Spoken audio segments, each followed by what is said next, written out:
Right now, people incarcerated at the ACI are being counted as Cranston residents by the U.S. Census Bureau. Yet some of those prisoners can legally vote by casting absentee ballots in the communities where they used to live. And now there's a debate over whether counting them as Cranston residents gives an unfair advantage to voters who live near the ACI.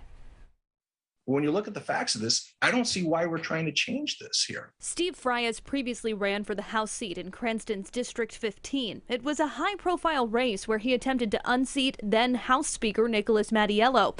Now the district is back under the microscope, this time in the wake of the census, as members of the state's Reapportionment Commission decide whether to change if inmates at the ACI are counted as residents there or at their prior address. Currently, the census counts prisoners as residents of the facility, regardless of whether or not they can actually vote in Cranston. Some, like those at the Prison Policy Initiative, argue the practice amounts to gerrymandering, giving voters of the districts that contain the ACI more pull than those who live elsewhere. If a legislative district has about 15% incarcerated people, such as House District 20 in Rhode Island, that means that 85 true residents in that community actually have the same political clout as 100 residents in any other legislative district throughout the state.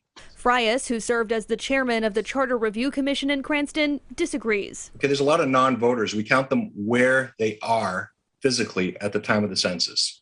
Okay, students, young children, people who are non-U.S. citizens. We should be treating everybody about the same. Just this week, 20 statewide organizations, including the good government group Common Cause, sent a letter to Rhode Island's Redistricting Commission calling on them to put an end to what they call prison-based gerrymandering. Common Cause's John Marion saying in a statement, quote, "Prison gerrymandering does nothing but strip away Rhode Islanders' constitutional right to fair representation in our government. State leaders have the opportunity to correct an unjust practice that disproportionately impacts people of color right now, before we draw new district maps in place for the next decade."